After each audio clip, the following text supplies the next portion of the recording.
قال قال النبي صلى الله عليه وسلم. The hadith in collection of Imam Ahmad with an authentic chain. I'm covering within these sporadic khawata that I'll be giving over the next few weeks, just to fill in for people who aren't here, is talking about prophetic definitions. Prophetic definitions. How the Prophet ﷺ defines certain things for us.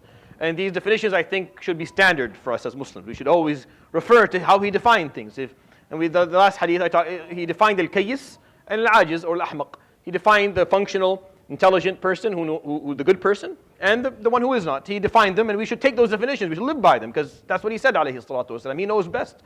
And here, in this hadith, this is a very famous hadith. You've heard many times. I know you have. But he defined something in it. Sometimes we don't notice that he defined, and I want to just point out the definition.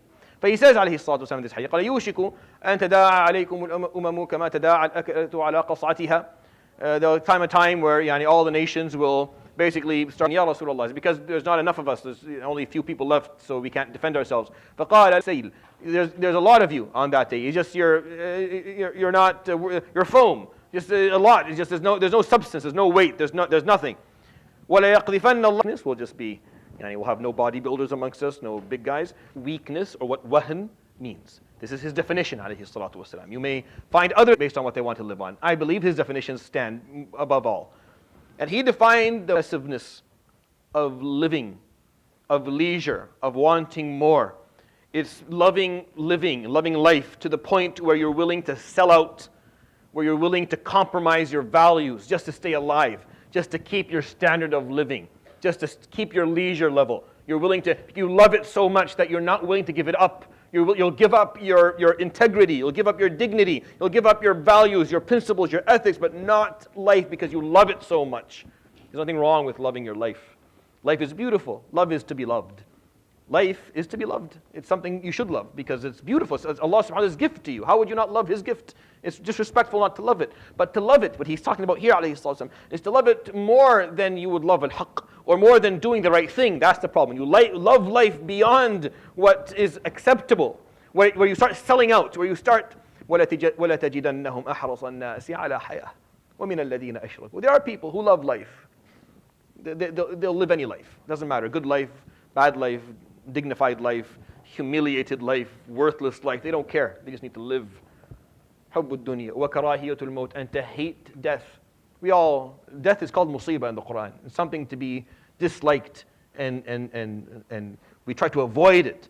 But for you to fear it to the point where you're willing to sell out and give up and compromise your ethics and your values and your principles and lie and cheat and do whatever you need to just so you don't die. You fear death to the point where you live for nothing and you stand for nothing. That's the problem.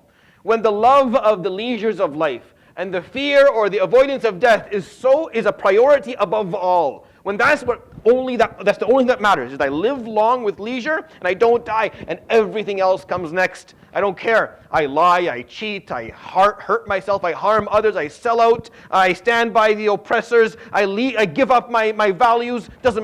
That is weakness. Our weakness as an ummah is when we start valuing these things more than haqq. As an ummah, we become weak when we love our leisures and fear death more than we feel anything else towards anything else. That's our weakness. That's how he defined it for us, alayhi salatu wasalam. You become weak when you just want to live. You just want more of this life. And anything, just not as long as you don't die. As long as you don't die, you're so afraid of death that you're not willing to speak the truth, to say the truth, to stand your ground, to push back against those who are harming you. You're so afraid of death that you'll sit quietly. You'll accept. You'll be slapped and hurt and mistreated and humiliated and stomped on and treated like garbage. But you won't say a word because you're scared of death. Even though this life that you're living is not worth living. It's a garbage life. There's no dignity in it. But you'd prefer to live this than speak out and lose your life because you're so scared, because you love the leisures, the small leisures that you have, and you're so afraid of death. Shame on us. That's not how he was, alayhi salatu wasalam. That's not how the Sahaba were. That's not how those who carried this Quran lived. They lived life. They loved life. And they didn't like death. No one does. No one runs towards death. But it wasn't their number one priority. They knew their priority. They knew what mattered most. And if they were going to lose a leisure of life, then they lost it. And if they were going to lose their lives, then they lost it. If that meant they had to stand by what they believed in. That meant that they had to stand strong and hold on to their principles and their values, and they did that. And that's our weakness. That is our weakness as an ummah. If you believe him, alayhi salatu wasalam, and you accept his definition, then when we are weak today. And this is why we are weak. Because the majority of us, myself included, we value leisure and wealth and anything. Just make sure we live longer and get. And he didn't go. That's not what he taught. عليه الصلاة والسلام. يروي الإمام أحمد في مسنده بسند صحيح عن ثوبان قال الحديث يقول في آخره عليه الصلاة والسلام ولا يقذفن الله في قلوبكم الوهن فقالوا وما الوهن فقال عليه الصلاة والسلام حب الدنيا وكراهية الموت. صدق رسول الله صلى الله عليه وسلم. سبحانك وبحمدك أشهد أن لا إله إلا أنت أستغفرك